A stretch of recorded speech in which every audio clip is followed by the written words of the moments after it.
वो जो मॉन्स्टर्स के साथ फाइट करता है उससे केयरफुल रहना चाहिए, कहीं ऐसा ना हो कि वो खुद ही मॉन्स्टर बन जाए। और अगर तुम अबिस में गेज करते हो तो अबिस भी तुम्हें गेज करता है। ये एक कोट है फ्रेडरिक नीट्शे का। सीरीज स्टार्ट होती है लाइब्रेरी से, जहां एक आदमी जिसका नाम ली सिन्होक है बहुत सारी बुक्स रीड कर रहा होता है। एक और आदमी उससे पूछता है कि वो यहाँ कब से है। सिन्होक कहता है 180 मंथ्स, मतलब एग्जैक्टली 15 इयर्स। वो आदमी कहता है इतना टाइम हो गया ऑलरेडी, टाइम आ गया है। सिन्होक पूछता है कि उसका मतलब क्या है। उसके सिर में थ्रॉबिंग सेंसेशन स्टार्ट हो जाता है।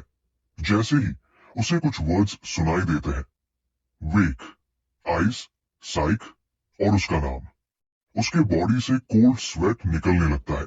वो आदमी पूछता है कि क्या वो साउंड सुन रहा है। सिन्हे पूछता है ये क्या है, क्योंकि आवाज एक इंसान की तरह लग रही थी और पूरी लाइब्रेरी शेक हो रही थी। आदमी उसे याद दिलाता है कि 15 साल पहले जब वो यहाँ आया था तब वो बस एक छोटा लड़का था, लेकिन उसकी आंखों में डेस्परेशन भरी हुई थी। वो घुटनों पर गिर गया था, रो रहा था और उसके पास आकर बोला था कि वो आंसर ढूंढना चाहता है। उस दिन से उसने अपनी जान दांव पर लगाकर स्टडी करना शुरू कर दिया। उसने लगभग हर सब्जेक्ट पढ़ा, criminology, psychology, physics, physiology, chemistry, जो तुम सोच सकते हो। और वो आदमी पूछता है कि क्या उसने वो आंसर ढूंढ लिया जो वो यहाँ इतने टाइम से सर्च कर रहा था। सिन्हो सोचता है कि वो किस आंसर की बात कर रहा है। फिर वो आदमी कहता है कि उन्हें हैंडशेक करना चाहिए। सिन्होक नीचे देखता है जैसे ही वो और कर्नल सैंडर्स हैंडशेक करते हैं। कर्नल सैंडर्स कहता है कि ये वॉर्म है और कि अपने जर्नी में आंसर ढूंढते वक्त वो अपने एक ऐसे वर्जन से मिलेगा जो मॉन्स्टर बन चुका होगा। शायद वो रास्ते में खो भी जाए, लेकिन उसे कभी नहीं भूलना चाहिए कि वार्मथ अभी भी उसके हाथों में फ्लो कर रही है, जैसे अभी। उसके बाद उसके बॉडी में एक वियर्ड सेंसेशन आना स्टार्ट हो जाता है। कर्नल सैंडर्स कहता है कि अपनी आईज अब ओपन करो। फिर एक ओल्ड मैन कहता है कि वो आंसर जिसे वो ढूंढ रहा था यहाँ नहीं है। उसे दुनिया में जाकर रियल आंसर सर्च करना होगा। उसके बॉडी में एक इलेक्ट्रिक करंट सर्ज होता है। उसे कोई आवाज सुनाई देती है पूछती हुई, क्या वो मुझे सुन सकता है? वो उसके वाइटल्स चेक करते हैं और कहते हैं कि उसका ब्रीदिंग और हार्ट रेट नॉर्मल हो रहा है। फिर वो डॉक्टर यांग को कहते हैं कि प्रोफेसर किम को बुलाओ। जो सिन ह्यूग देखता है वो एक आदमी है जो बहुत ज्यादा ब्लीड कर रहा होता है और वो कहता है प्लीज अपनी आंखें खोलो। उस मोमेंट वो झटके से जग जाता है और दिखाता है कि वो एक्चुअली एक लड़का ही है जो बेड पर पैंट कर रहा है और कोल्ड स्वेट में भीग गया है। डॉक्टर्स और नर्सेस शॉक हो जाते हैं, पूछते हैं कि क्या उसे पता है वो कहाँ है। सिन्हो अराउंड देखता है और उसके हेड में हेडेक स्टार्ट हो जाती है। जब वो नीचे देखता है तो अपने आर्म में आई वे देखता है और सोचता है कि उसे एक चाइल्ड का हैंड क्यों दिख रहा है। जब वो अपना रिफ्लेक्शन देखता है तो कंफ्यूज हो जाता है कि वो किड क्यों है, जबकि वो ऑलरेडी एक अडल्ट था और डॉक्टर के साथ 15 साल तक स्टडी कर रहा था। उसके माइंड में वो ब्लडी फेस फ्लैश होता है और उसे पैनिक अटैक आता है। सोचता है कि कौन सा रियलिटी है और कौन सा ड्रीम। तभी प्रोफेसर किम कहते हैं, क्या वो फाइनली अवेक है? सब उस तरफ देखते हैं। प्रोफेसर किम अपनी कोट पॉकेट से एक फ्लैशलाइट निकालते हैं और उसकी प्यूपल्स पर शाइन करते हैं। देखकर कहते हैं कि वो सच में अवेक है। फिर पूछते हैं, क्या तुम डिजी या नॉशियस फील कर रहे हो? सिन्हॉक कहता है कि वो ठीक है, लेकिन उसे ये जानना है कि वो इस हॉस्पिटल में कितना टाइम से है। डॉक्टर यांग और किम एक दूसरे की तरफ देखकर कहते हैं कि थोड़ा ज्यादा देन अ मंथ हो गया है। सिन्हो शॉक होकर कहता है कि वो एक मंथ तक कोमा में था, लेकिन इस बात से कि उसके पास ऑक्सीजन मास्क नहीं है, इसका मतलब है कि उसका बॉडी नॉर्मली वर्क कर रहा था। डॉक्टर्स उसके ऑब्जर्वेशन पर सरप्राइज होते हैं और कहते हैं कि शायद उसका मेडिसिन में इंटरेस्ट है। सिन्हो कंफ्यूज होता है और सोचता है कि वो उन्हें कैसे बताए कि उसने मेडिसिन अपने ड्रीम्स में सीखा। इसलिए कहता है कि हाँ, वो इंटरेस्टेड है। प्रोफेसर किम एक्साइटेड होते हैं और कहते हैं कि वो जरूर क्यूरियस होगा अपने उस स्टेट के बारे में जिसमें वो सो रहा था। सिन्हो कहता है और प्रोफेसर कहते हैं कि ये केस मेरे लिए भी एक नया केस है, सो वो भी क्यूरियस है, पर उससे पहले सुनना चाहिए कि उसने क्या कहना है। जब वो कोमा में था, उन्होंने एक सिमिलर ब्रेन पैटर्न एक महीने तक ऑब्जर्व किया, लेकिन ओवरऑल ट्रेंड धीरे धीरे चेंज होता गया। पहले 10 दिन तक थीटा वेव्स और FM theta waves interchangeably show हो रही थी, और नेक्स्ट 10 दिन तक मोस्टली बीटा वेव्स आ रही थी जिसमें थोड़ा सा थीटा मिक्स था। लास्ट 10 दिन में वो सेटल हो गई। एक अल्फा वेव शो हुई। उससे जानना है कि क्या सिन्होक समझता है इसका मतलब। सिन्हो कहता है कि फर्स्ट 10 दिन की एफएम थीटा वेव्स वही ब्रेन वेव्स होती है जब एक चाइल्ड इमेजिन और क्रिएट करता है। अगले 10 दिन की बीटा वेव्स तब होती है जब एक टीनेजर प्रॉब्लम सॉल्व करता है और क्रिटिकल थिंकिंग करता है। और लास्ट 10 दिन की अल्फा वेव्स तब होती है जब अडल्ट्स अपना सीखा हुआ सिखाते हैं और एफिशिएंसी इंक्रीज करते हैं। तब सिन्हो रियलाइज करता है इसका मतलब कि जो लास्ट 15 इयर्स उसने डॉक्टर के साथ लाइब्रेरी में स्टडी करते हुए स्पेंड किए, वो सब एक्चुअली उसके ब्रेन के अंदर था। उसकी ब्रेन वेव्स रिफ्लेक्ट कर रही थी कि उसका बॉडी एक्चुअली एक अडल्ट में ग्रो कर रहा था। मतलब एक मंथ उसके लिए 15 इयर्स के बराबर था। प्रोफेसर किम एक्साइटेड होकर लाफ करता है और कहता है कि ये अमेजिंग है। पूछता है कि इकिड इतना कैसे जानता है। डॉक्टर यांग उसे काम होने के लिए कहता है और किम कहता है कि वो बस ज्यादा एक्साइटेड हो गया था। सिन्होक बाथरूम जाता है और अपना फेस वॉश करता है। कहता है कि अब उसे याद आ गया है कि वो कोमा में कैसे गया था।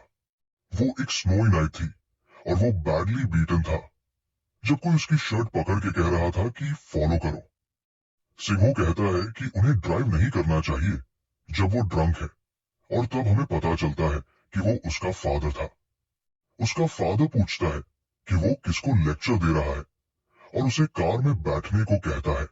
जब वो ड्राइव कर रहे होते हैं, सिन्हो कहता है कि रोड स्लिपरी है और स्लोली ड्राइव करना चाहिए, पर उसका फादर उसे शट द हेल अप बोलता है और कहता है कि उसे पुलिस स्टेशन जाना चाहिए और कहना चाहिए कि उस सनफा ने उसकी मदर को मार दिया, और पूछता है क्या वो समझता है। तब सिन्हो कुछ रोड पर देखता है और कहता है कि स्लो डाउन करो, एक मैन रोड क्रॉस कर रहा है। उसका फादर उसे बचाने के लिए कार स्वर्व करता है, लेकिन जब वो करता है टायर्स रुक नहीं पाते और उनकी कार कुछ स्टेयर्स के ऊपर से जंप करके लेफ्ट राइट बाउंस होती हुई नीचे गिर जाती है, जब तक फाइनली वो हेड फर्स्ट स्नो में कोलाइड नहीं कर जाती। इम्पैक्ट इतना सीवियर होता है कि बस एक लाउड क्रैश सुनाई देता है। उस एंगल से क्लियर नहीं होता कि वो स्नो था या एक truck, but all well. Car के अंदर ब्लड और ब्रोकन ग्लास दिख रहा होता है। उसके फादर का हेड डैशबोर्ड में घुसा हुआ होता है। वो मोशनलेस होता है और उसके हेड, आईज और नोज से ब्लड पोर हो रहा होता है। सिन्हो कहता है कि उस एक्सीडेंट के रिजल्ट में उसका फादर पास अवे हो गया, और वो सोचता है कि कोमा के दौरान की मेमोरीज सिर्फ एक ड्रीम थी या नहीं, पर उसका अडल्ट सेल्फ और जो उसने सीखा वो सब उसके माइंड में विविड है। फिर वो सुनता है कि बाथरूम में कोई कह रहा है कि वो डिप्रेस्ड है। डॉक्टर्स कह रहे हैं कि उसका अमेगडला छोटा है और हार्ट रेट लो है, लेकिन वो बस पैसे बनाने के लिए उससे टेस्ट्स करा रहे हैं। वो कहता है कि ये बस एक स्मॉल कार एक्सीडेंट था और ये ओवर द टॉप है क्योंकि वो 3 दिन से यहाँ है। वो कहता है कि वो आज घर जाएगा चाहे कितना भी पे करना पड़े, और फोन पर किसी को बोल रहा होता है कि उससे एक फेवर चाहिए। वो कहता है कि वो थोड़ा पिकल में है और तुरंत घर नहीं जा पाएगा, इसलिए उससे उसके लिए सामान लाना होगा। वो कहता है कि वो उन्हें कुछ अच्छा ट्रीट करेगा, लेकिन सिन्हो बस उसके सिम्टम्स सुन रहा होता है। उसका अमेगडला छोटा है, हार्ट रेट लो है और वो कंट्रोलिंग है। ही रिमेंबर्स डॉक्टर कहते हुए कि अमेगडला इंसान की एम्पैथेटिक फील करने और गिल्ट महसूस करने की एबिलिटी को कंट्रोल करता है। दूसरे शब्दों में, ये ब्रेन का वो हिस्सा है जो इमोशंस प्रोसेस करता है। तो इसका मतलब क्या होता है जब वो छोटा हो? सिंहो कहता है इसका मतलब है कि उस इंसान में इमोशंस एक नॉर्मल इंसान के कंपैरिजन में कम हो सकते हैं। डॉक्टर फिर हार्ट रेट लो होने के बारे में पूछता है और सिन्हो कहता है इसका मतलब है कि शायद वो फियर फील ही न कर पाए और ऐसी सिचुएशन में वो लाइफ के बॉर्डम से स्ट्रगल करे। इसी वजह से वो स्ट्रॉन्ग स्टिम्युलेशन ढूंढेगा। डॉक्टर कहता है बिल्कुल सही, स्टिम्युलेशन जो दिल को फास्ट पंप कर दे, और वो है मर्डर। डोर धीरे से खुलता है और सिन्हो वेट करता है देखने के लिए कौन बाहर आता है। तब हम देखते हैं एक आदमी सिगरेट मुंह में लिए उससे घूर रहा है। वो आदमी लगता है सिन्हो को पहचान गया। पूछता है क्या उसे अभी वॉक करने की परमिशन मिल गई? फिर कहता है कि शायद तुम मुझे पहचानते नहीं, पर हम दोनों सैम हॉस्पिटल रूम में थे और अभी मैं काफी फेमस हूँ क्योंकि मैं एक महीने की कोमा से उठ गया हूँ। सिंहो लगता है कुछ सोच रहा है और पॉइंट करता है कि उस आदमी का हाथ इंजर्ड है। आदमी नीचे अपने बैंडेज्ड फिंगर को देखता है, कहता है अगर तुम इसके बारे में बोल रहे हो, और इधर उधर नजर डालने लगता है एक्सक्यूज ढूंढने के लिए। फिर कहता है कि वो नाइफ से कट गया था पर कुछ खास नहीं है। उसकी स्माइल ईविल थी। सिंहो कहता है कि वो चाहता है कि जल्दी ठीक हो जाए और वो आदमी उसके सिर पर हाथ रखकर कहता है कॉन्ग्रेचुलेशंस ऑन वेकिंग अप, और बताता है कि वो उसे गिफ्ट देना चाहता था, एक सिगरेट का, पर उसके पास ये लास्ट है। उसके बाद वो सिगरेट बिन में फ्लिक कर देता है और सिन्होक अभी भी खुद की सोचों में खो गया है। आदमी कहता है वो उससे बाद में मिलेगा और डोर बंद कर देता है।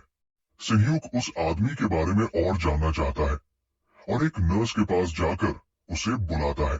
नर्स रिप्लाई करती है और वो कहता है कि उसे इंटरनेट यूज करना है, क्या वो उसका फोन बोरो कर सकता है?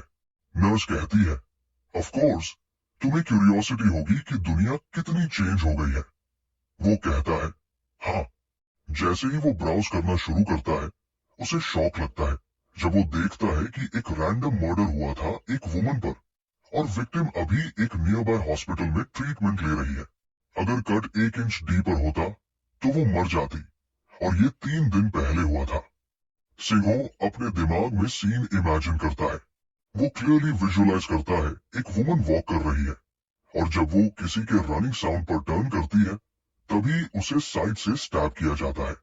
सिन्हॉक कहता है कि इंजरी देखकर लगता है कि वो लेफ्ट हैंडेड आदमी ने किया था और जिसने बोला कि वो नाइफ से कट हुआ था वो भी लेफ्ट हैंडेड था और वो 3 दिन से हॉस्पिटल में है। सिंहो कहता है कि अगर वो अपने ड्रीम से सीखे हुए चीजों पर बेस करे तो चांसेस है कि उस आदमी ने मर्डर या अटेम्प्टेड मर्डर किया है 99%। वो नर्स को फोन बोरो करने के लिए थैंक्स बोलता है और नर्स कहती है जब चाहिए मुझे बता देना। सिनी सोचता है क्या उसके ड्रीम वाली नॉलेज रियल लाइफ में भी काम करेगी। वो फोन बूथ की तरफ देखता है, कहता है कि अगर 1% चांस भी है तो उसे खुद फिगर आउट करना पड़ेगा। और वैसे भी उसने उस आदमी का सिगरेट उठाकर डीएनए एविडेंस के लिए बैग कर लिया था। जैसे ही वो पे फोन उठाता है सोचता है कि उसे स्माइल करने का मन क्यों हो रहा है और पुलिस को डायल करना स्टार्ट करता है। सीन जंप होता है पुलिस स्टेशन पर जहां एक आदमी को उसके परफॉर्मेंस के लिए स्कोल्ड किया जा रहा है। एक ऑफिसर कहता है क्या तुम्हें शर्म नहीं आती? जो तुमसे बाद में आया था वो प्रमोशन ले लेगा और तुम यहाँ बैठे रहोगे। वो बंदा अपने आप से खुश नहीं लगता और फैटेस उससे कहता है कि अपना काम कितना बेकार किया है। फिर चिल्लाता है क्या तुम डिटेक्टिव बने थे सिर्फ ऐसे ही टाइम पास करने के लिए? और उसके पेपर्स उस पर फेंक देता है। कहता है अगर तुमने अपना परफॉर्मेंस स्कोर इस बार इंप्रूव नहीं किया तो मैं और कवर नहीं करूंगा और मैं सीरियस हूं। डिटेक्टिव कुछ नहीं बोलता, बस साय करता है और अपने क्यूबिकल में जाकर बैठ जाता है। अपने सर को दोनों हाथों से पकड़कर कहता है ये सब बहुत फ्रस्ट्रेटिंग है। उसका फोन रिंग करता है और वो कहता है कि वो बहुत स्ट्रेस्ड है। फिर वो फोन उठाता है, this is the detective division, और हम सिन्हो की आवाज सुनते हैं जो एक वुमन के खिलाफ अटेम्प्टेड मर्डर केस के बारे में पूछ रहा होता है जो 3 दिन पहले हुआ था। द डिटेक्टिव बस कंफ्यूज है कि वो ये क्वेश्चन क्यों पूछ रहा है और सिंहो कहता है कि कल्प्रिट का नाम जो योंग है। जो दिया यूनिवर्सिटी हॉस्पिटल के रूम 1407 में है। द डिटेक्टिव पूछता है कि वो कौन है और सिंहो कहता है कि उसने अपनी वॉइस और एक्सेंट को फेक करने की कोशिश की थी ताकि ज्यादा मचोर लगे, लेकिन ज्यादा से ज्यादा लोग उसे एक स्टूडेंट समझेंगे जो प्यूबर्टी से गुजर रहा है और कोई पुलिस ऑफिसर इस बात पे एक्शन नहीं लेगा। सो वो अपनी क्रेडिबिलिटी इंक्रीज करेगा बाय रिवीलिंग ऐसी इंफॉर्मेशन जो सिर्फ केस से जुड़ी पार्टीज को ही पता है। द डिटेक्टिव पूछता है कि क्या वो आंसर करेगा और सिंहो पूछता है विक्टिम के क्लोथ्स पर ब्लड स्टेन के बारे में। द डिटेक्टिव शॉक हो जाता है और सिंहो कहता है कि कल्प्रिट स्लिप हो गया था जब उसने विक्टिम को स्टैब किया और उसका खुद का ब्लड उसके क्लोथ्स पर गिर गया और कल्प्रिट की लेफ्ट इंडेक्स फिंगर पर एक वाउंड है। ये भी हाईली लाइकली है कि कल्प्रिट ने इसी रीजन में पहले भी सिमिलर क्राइम्स कमिट किए हैं। पहले वाले केसेस बस प्रैक्टिस थे, लेकिन अब वो सीरियस मर्डर में डेवलप होने वाला है अगर कल्प्रिट एप्रीहेंड न हुआ। द डिटेक्टिव स्पीचलेस हो जाता है और सिंहो कहता है कि सिंस वो कॉल कट नहीं कर रहा, इसका मतलब वो नहीं सोचता कि ये एक प्रैंक कॉल है और अब वो एक इंपॉर्टेंट पीस ऑफ इंफॉर्मेशन देने वाला है जो उसे हुक करेगा। द डिटेक्टिव कुछ कहने ही वाला होता है, लेकिन सिंहो उसे कट करके कहता है कि उसके पास कल्प्रिट का सिगरेट है जो वो स्मोक कर रहा था। द डिटेक्टिव शॉक हो जाता है और सिंहो कहता है कि डीएनए कंपेयर करने के बाद वो शो हो जाएगा कि कल्प्रिट वही है। ब्लड जो विक्टिम के क्लोथ्स पे गिरा था और सिगरेट का डीएनए, और वो उसे एक स्ट्रॉन्ग रीजन दे रहा है कि बिना टाइम वेस्ट किए एक्शन लेना पड़ेगा। सिंहो कहता है कि कल्प्रिट आज हॉस्पिटल से डिस्चार्ज हो रहा है, सो बाद में उसे पकड़ना मुश्किल हो जाएगा। ये उसका दूसरा मोटिवेशन है और वो कहता है कि यही एक चांस है एक प्रोस्पेक्टिव सीरियल किलर को पकड़ने का। द डिटेक्टिव अभी भी डिसबिलीफ में है, लेकिन सिंहो कॉल कट करके कॉन्फिडेंट लग रहा होता है और वापस चला जाता है। द डिटेक्टिव फोन को घूरता रहता है जब कोई और अंदर आता है और पूछता है कि क्या उसने खाना नहीं खाया और क्या रीजन ये है कि उसे स्कोल्ड किया गया। लेकिन डिटेक्टिव पूछता है कि वुमन के अटेम्प्टेड रॉबरी और मर्डर केस का डीएनए रिपोर्ट आ गया क्या। वो बंदा कहता है कि उसे नहीं पता, लेकिन शायद आज ही आ जाए। द डिटेक्टिव डिसाइड करता है कि ट्राई करना वर्थ है। वो कहता है कि यंगेस्ट को नेशनल फॉरेंसिक सर्विस भेजना चाहिए और वो खुद भी उसके साथ जाने वाला है। वो बंदा पूछता है कहाँ, और वो दोनों वॉक करते हुए दिया यूनिवर्सिटी हॉस्पिटल की तरफ निकल जाते हैं जहां सिंहो एंट्रेंस पे खड़ा होता है। सिंहो उन्हें स्पॉट कर लेता है जब कार पुल अप होती है और डिटेक्टिव बाहर निकलता है। उसका अंडरलिंग कहता है रुक जाओ, और जैसे ही वो सिंहो के पास से वॉक करते हैं वो स्माइल करता है। वो नर्सेस के पास जाते हैं और पूछते हैं कि क्या रूम 1407 में यूहू नाम का पेशेंट है। वो लड़की जिसने सिन्हो को अपना फोन दिया था पूछती है कि उन्हें ये कैसे पता। डिटेक्टिव कहता है कि वो यहाँ एक रिपोर्ट के बाद आया है जो कहती है कि ये कल्प्रिट है एक अटेम्प्टेड मर्डर केस का जो 3 दिन पहले हुआ था। वो लड़की डिसबिलीफ में कहती है कि 1 मिनट वेट करो और भाग जाती है। सिंहो फिर डिटेक्टिव को बुलाता है और वो टर्न करके देखता है। डिटेक्टिव सरप्राइज होता है देखकर कि सिंहो सिगरेट उसे दे रहा है और वंडर करता है कि क्या ये वही बंदा है जिसने कॉल किया था। सो वो पूछता है सिगरेट कहाँ से आया। सिंहो कहता है कि एक आदमी ने उसे बोला था कि ये सिगरेट पुलिस ऑफिसर को दे देना। सिंहो पूछता है कौन और कहाँ, और वो एक रैंडम क्राउड की तरफ पॉइंट कर देता है। डिटेक्टिव पूछता है कि क्या उसे याद है वो बंदा कहाँ गया, और सिंहो कहता है नहीं। हम फिर देखते हैं डॉक्टर यांग को जो पूछ रहा है कि क्या वो लोग सच में यो हैन को ढूंढ रहे हैं, क्योंकि वो डॉक्टर इंचार्ज है। रूम 1407 में यो ह्यूएन अपने कपड़े रेडी कर रहा है क्योंकि अब उसका रिलीज हो रहा है। वो अपनी जैकेट जिप करता है और बेसबॉल कैप पहनता है, फिर एक और नजर अपनी बैंडेज फिंगर पर डालता है। कहता है कि उस वक्त उसने उस वुमन पर चार्ज करके उसके एब्डोमेन में स्टैब किया था, लेकिन उसकी फिंगर स्लिप हो गई और कट हो गई। अगर वो थोड़ा और गहरा जाता तो वो श्योरली मर जाती। डॉक्टर यांग उन्हें एस्कॉर्ट कर रहा है और डिटेक्टिव का अंडरलिंग पूछता है कि क्या बिना वारंट के सिर्फ एक रिपोर्ट पर उसे अरेस्ट करना ठीक है, क्योंकि सिगरेट पर डीएनए मैच हो भी सकता है और नहीं भी। अगर 48 आवर्स में एविडेंस नहीं आता तो सब खत्म हो जाएगा।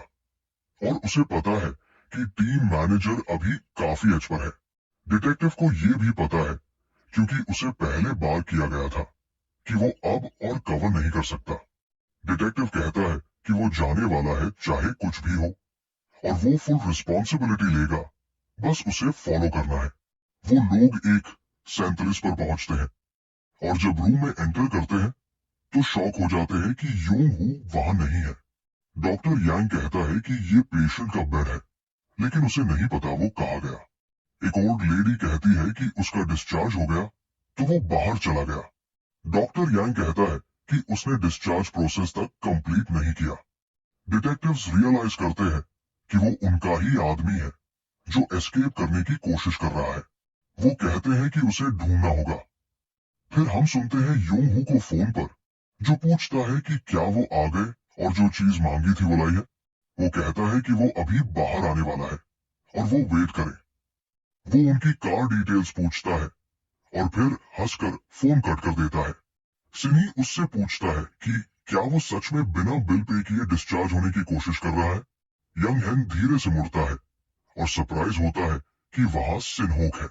वो रिलीफ की सांस लेकर कहता है कि वो तो बस एक सब्जी थी, और पूछता है कि वो क्या कह रहा है और क्यों सोचता है कि उसने बिल पे नहीं किया और वो यहाँ क्या कर रहा है। सिन्ही पूछता है कि वो क्या कह रहा है, क्योंकि वो तो उसे ढूंढने आया था। यूं पूछता है क्यों, और सिन्हो कहता है कि उसे उससे कुछ पूछना था। फिर वो पूछता है कि कैसा फील हुआ जब उसने उस वुमन को स्टमक में स्टैब किया था। यूं ह्यूएन खुशी से कहता है कि फाइनली उसे रिकॉग्नाइज किया गया। वो कहता है कि वो नॉर्मल किड नहीं है, और सिन्हो की आंखों में देखते हुए बोलता है कि तुझे भी जानना होगा कैसा लगता है, क्योंकि तू भी सैम है। फ्लेश को पियर्स करके जब बोन तक पहुंचता है और वाइब्रेशन फिंगर टिप्स तक आती है, तो वो फीलिंग एक्सिलरेटिंग होती है। सनी कहता है कि गलत मत समझ, और अगर तुझे लगता है कि एक औरत को स्टैब करके तू कोई नया आदमी बन गया है, तो ये भी याद रख कि तू उसे सामने से फेस नहीं कर सका, इसलिए बैक से स्टैब किया। तू पैनिक हो गया था और इसी वजह से कार से भी टकरा गया। स्टैबिंग के बाद जब भाग रहा था तो सीधा ट्रैफिक में घुस गया और साइड से हिट हो गया। वो सिन्ही को उठाकर इंसल्ट करना स्टार्ट करता है, लेकिन सिन्ही उस पर हंसने लगता है। यो ह्यूएन गुस्से में पूछता है कि क्या फनी है, और अपना हाथ उठाकर कहता है कि तुझे अडल्ट्स की रिस्पेक्ट सीखनी चाहिए, मतलब तुझे लेसन सिखाना पड़ेगा। तब डिटेक्टिव उसका हाथ पकड़ लेता है। वो उसकी फिंगर को देखता है और कहता है कि कल्प्रिट के पास भी लेफ्ट इंडेक्स फिंगर पर वाउंड था। यंग ह्यूएन कहता है कि यहाँ मिसअंडरस्टैंडिंग है। डिटेक्टिव पूछता है कि क्या वो यो हेन है या नहीं। यो पूछता है कि क्या वो उसे जानता है, और डिटेक्टिव कहता है कि ये पुलिस है और अभी उसे बिना वारंट अरेस्ट कर रहा है। तब हमें फाइनली पता चलता है कि उसका असली नाम कांग से जून है। यो चीखता है कि क्यों उसे, और से जून कहता है कि तुझे राइट है रिमेन साइलेंट रहने का या लॉयर हायर करने का। यंग ह्यूएन रियलाइज करता है कि सिचुएशन बुरी है। वो चिल्लाता है और सीएम पर चार्ज करता है, उसे फ्लोर पर गिरा देता है, फिर भाग जाने की कोशिश करता है। वो अपने पार्टनर को कहता है कि उसे पकड़ो। सिन्ह्यूक उसके सामने अपना पैर आगे कर देता है और वो सीधा गिरकर फ्लोर पर फेस प्लांट कर देता है। यो ह्यूएन चीखता है कि उसे छोड़ो, वो यहाँ पेशेंट है और पुलिस के लिए ये अलाउड नहीं है। से जून कहते हुए चला जाता है कि पार्टनर उसे कार तक ले जाए। वो बाद में मिलता है। से जून सिन्हो को देखकर पूछता है कि क्या उसे याद है, और सिन्हो कहता है हाँ। सेम पूछता है कि जिसने तुझे सिगरेट दिया था उसने कुछ और नहीं कहा। तब प्रोफेसर किम आता है और पूछता है कि क्या हो रहा है, और कहता है कि वो सिन्हो का डॉक्टर इंचार्ज है। सीएम कहता है कि वो पुलिस में है और उसे एक रिपोर्ट मिली थी, और अब वो उसी आदमी से मिला जो रिपोर्ट करने आया था। प्रोफेसर किम माफी मांगता है और कहता है कि ये बच्चा कोमा में था और अभी रिसेंटली उठा है, तो अनस्टेबल है। सिन्ही प्रोफेसर किम को बुलाता है जो कहता है क्या? सिन ह्यूक ऊपर देखकर डॉक्टर से कहता है कि अब वो ठीक है, और से जून को कहता है कि उस आदमी ने बताया था कि यो हू का अमिगदला छोटा है, हार्ट रेट लो है, और उसमें manipulative anti social personality disorder की टेंडेंसी है, लेकिन वो डिप्रेस्ड है। सियन अपनी डिप्रेशन के बारे में पूछता है और सिन्हो कहता है कि ये ट्रेट्स एक अर्ली स्टेज सीरियल किलर के होते हैं। वो डिप्रेशन उनके पहले मर्डर या अटेम्प्टेड मर्डर के बाद आता है, जब इतना बड़ा रिस्क लेने के बाद भी उनको उतना सेटिस्फैक्शन नहीं मिलता जितना उन्होंने सोचा था, और उस वजह से उनको बुरा लगता है। प्रॉब्लम यह है कि अगला क्राइम सिर्फ एक अटेम्प्ट पर खत्म नहीं हो सकता, क्योंकि वो डिप्रेशन को उस क्राइम के थ्रू ओवरकम करने की कोशिश करेंगे। अगर अगला सक्सेसफुल हुआ तो वो एक और करेंगे, और देखते ही देखते एंड में वो एक सीरियल किलर बन जाएंगे। सियन बस सरप्राइज होता है और सिंहो कंटिन्यू करता है कि अगर यो हेन को अकेला छोड़ दिया गया तो एक और विक्टिम डेफिनेटली निकल कर आएगा। से जून बस शॉक होता है कि उसे ये सब एक रैंडम आदमी ने कैजुअली बोल दिया। सिन्हो कहता है कि ये सच है। प्रोफेसर किम बोलता है कि बस आज के लिए इनफ है। फिर वो नर्स को कहता है उसे ले जाने के लिए, और से जून पूछता है कि क्या बच्चे के पेरेंट्स ने पुलिस से कांटेक्ट किया। प्रोफेसर किम सिर हिलाकर कहता है नहीं, दोनों मर चुके हैं। फिर वो झुक कर बोलता है कि अपना ख्याल रखना, और से जून भी वही करता है, पर वो अभी भी लॉस्ट होता है। पूछता है कि क्या ये पॉसिबल है कि कोई चीज सिर्फ सुनकर स्ट्रेंजर से याद हो जाए और फिर इतनी एक्यूरेटली रिपीट की जा सके। उसे लगता है जैसे वो बच्चे के खुद के वर्ड्स थे, जैसे वो एक प्रोफाइलर हो। कुछ दिनों बाद न्यूज में अनाउंस होता है कि कल्प्रिट मिल गया है, और वो विक्टिम के सैम नेबरहुड में रहता था। उसने उसे स्टैब किया था, और पुलिस को लगता है कि उसने और भी ऐसे क्राइम्स किए हो सकते हैं, और अभी इन्वेस्टिगेशन चल रही है विमेन को टारगेट करते हुए। सिन्हो कहता है कि जो चीजें उसने कोमा में सीखी थी वो रियल लाइफ में वर्क कर रही है। शायद वो सिर्फ एक ड्रीम नहीं था।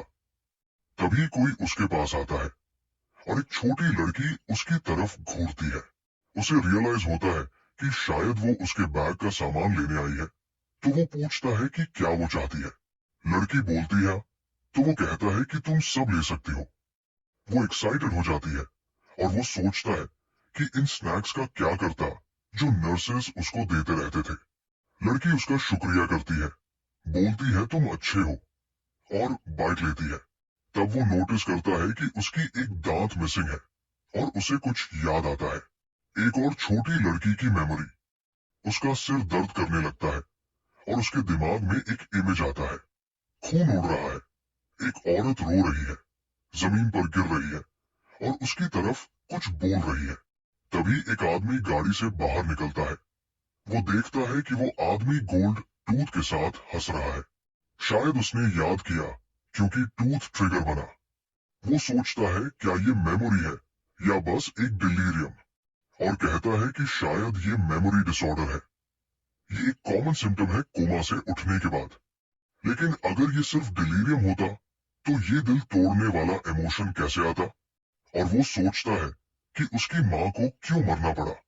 तभी एक ग्रंजी आवाज आती है जो कहती है कि क्या तुझे नहीं पता, ये सब तेरे वजह से हुआ।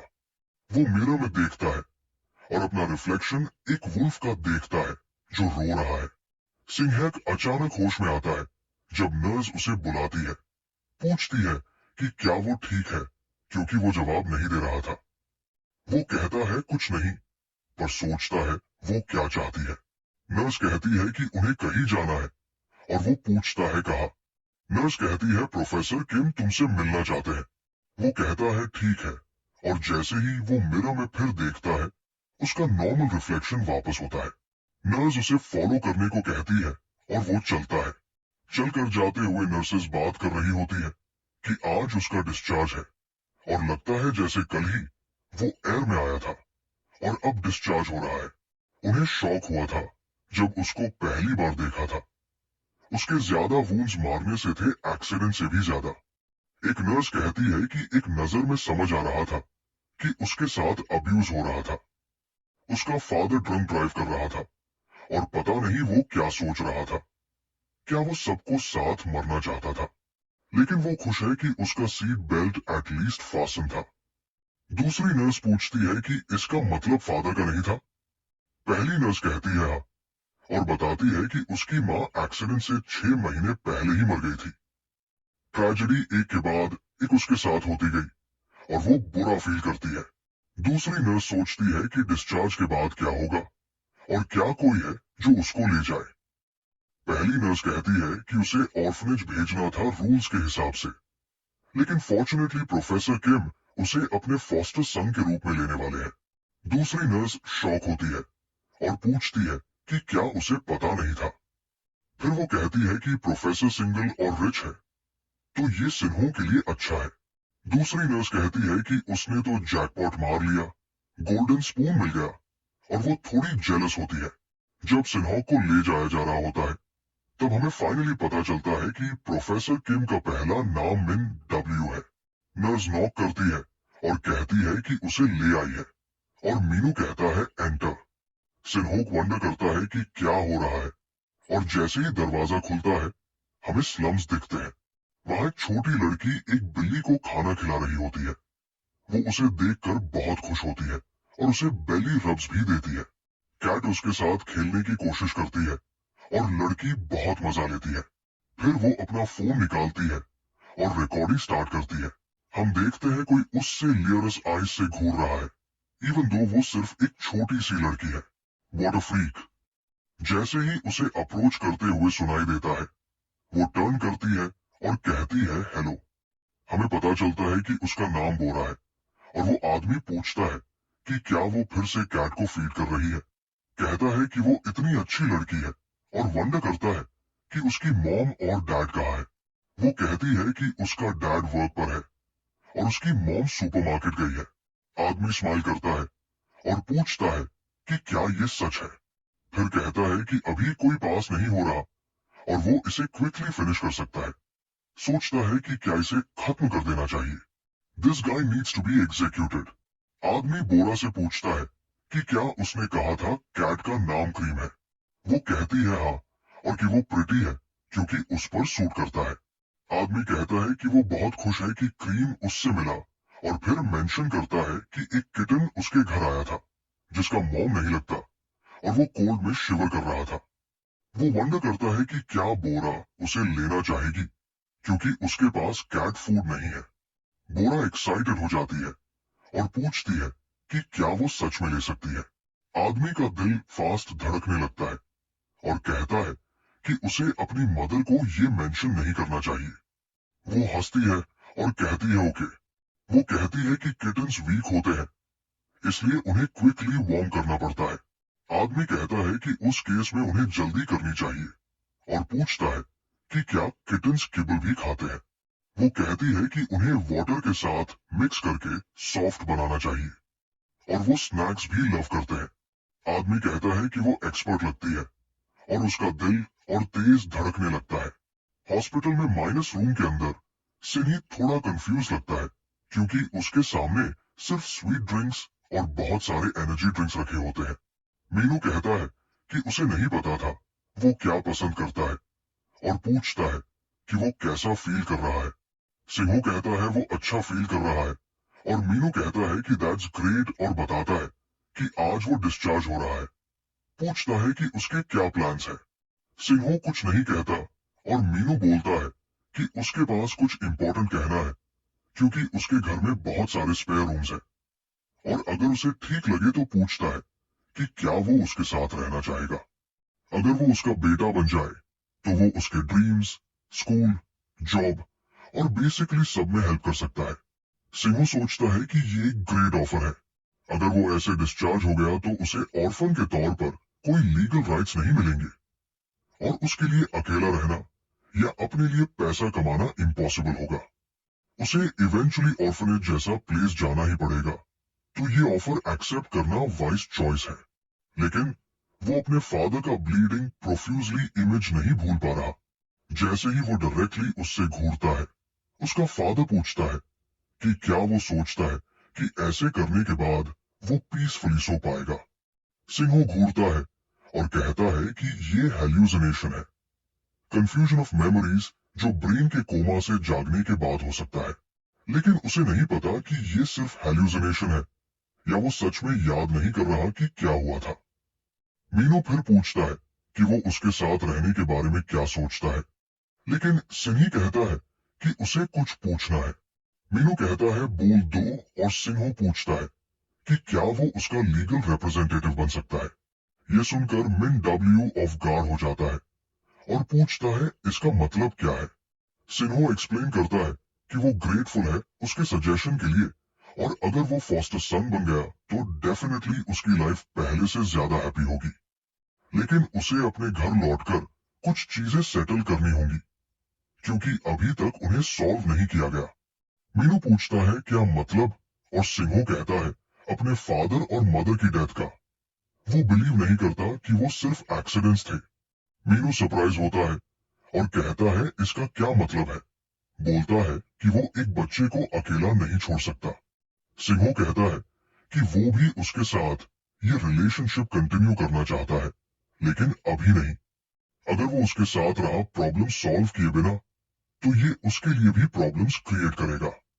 उसका फादर हंसते हुए कहता है कि अब उसे समझ आया कि वो कैसा इंसान है, एक ऐसा जो सिर्फ दूसरों को हार्म करता है और जिसे इस दुनिया में आना ही नहीं चाहिए था। सिन्हो अपनी चेयर से झटके से उठता है और मिन डब्ल्यू के सामने झुक कर बैक करता है।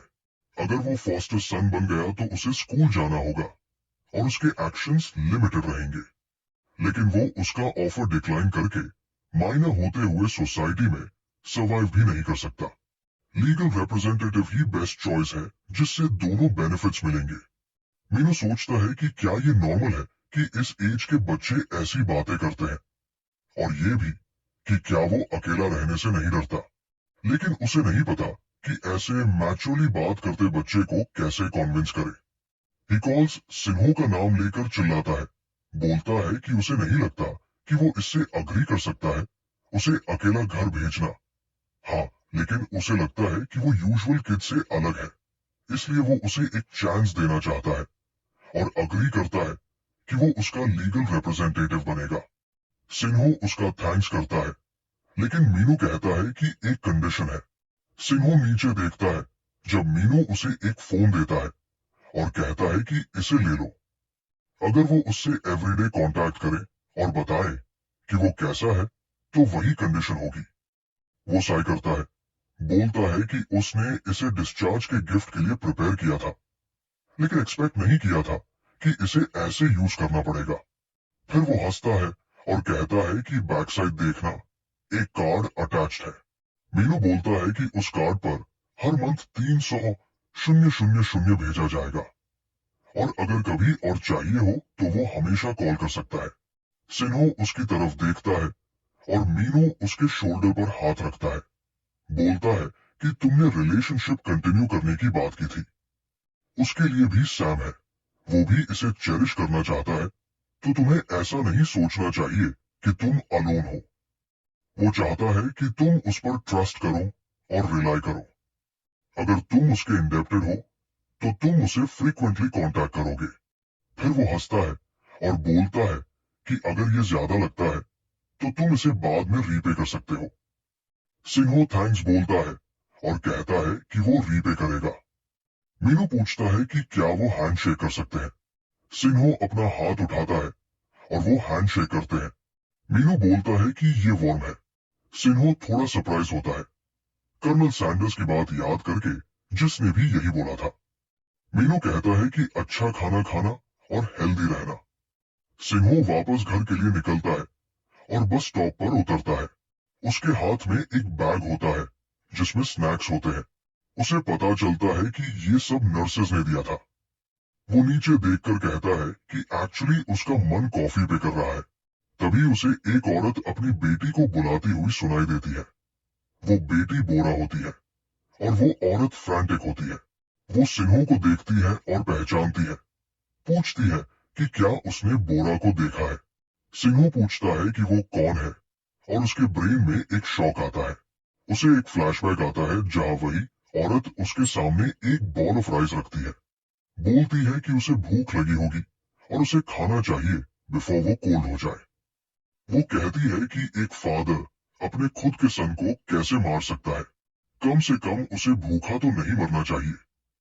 फिर वो अपनी जुबान क्लिक करती है और बोलती है कि तुम बस स्किन एंड बोन्स हो। जब सिंहो बॉल उठाता है, बोरा उसके स्पून पर एक और पीस ऑफ फूड रखती है और बोलती है कि ये भी खाओ। वो थैंक्स बोलता है और बोरा उसे स्माइल करती है। उसे याद आता है कि ये उसी के बारे में बात कर रही है। फिर वो पूछता है कि क्या वो उसे अभी ढूंढ रही है। वो पूछता है कि वो कब गई थी और क्यों गई थी। मदर बोलती है अराउंड 4 मिनट और वो क्रीम को फीड करने गई थी। सिन्हो पूछता है कि क्रीम कौन है। वो बोलती है कि एक स्ट्रे कैट है जिसे बोरा प्यार करती है। सिन्हो पूछता है कि वो उसे कहाँ फीड करती है और क्या वो अकेली जाती है। वो कहती है कि वो घर के सामने फीड करती है क्योंकि कैट हर दिन सैम टाइम पर बाहर आता है।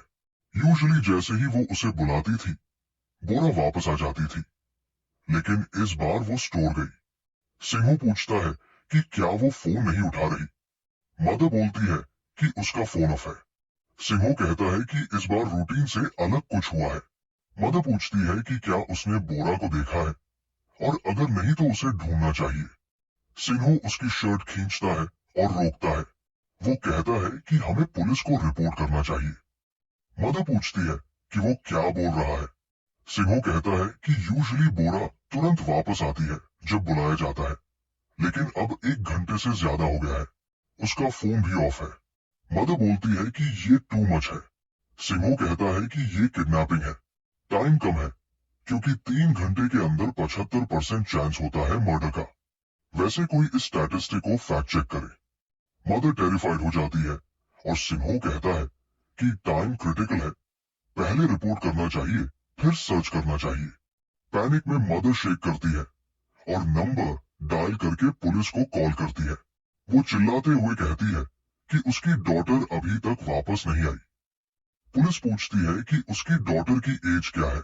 वो बोलती है कि वो 9 years ओल्ड है और उसका नाम यंग बोरा है। पुलिस बोलता है कि शायद वो अपने फ्रेंड्स के साथ टाइम स्पेंड कर रही हो।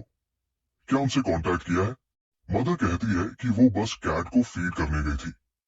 ये पहले कभी नहीं हुआ और फोन भी अब ऑफ है। नेक्स्ट पार्ट चाहिए तो कमेंट मारो करो।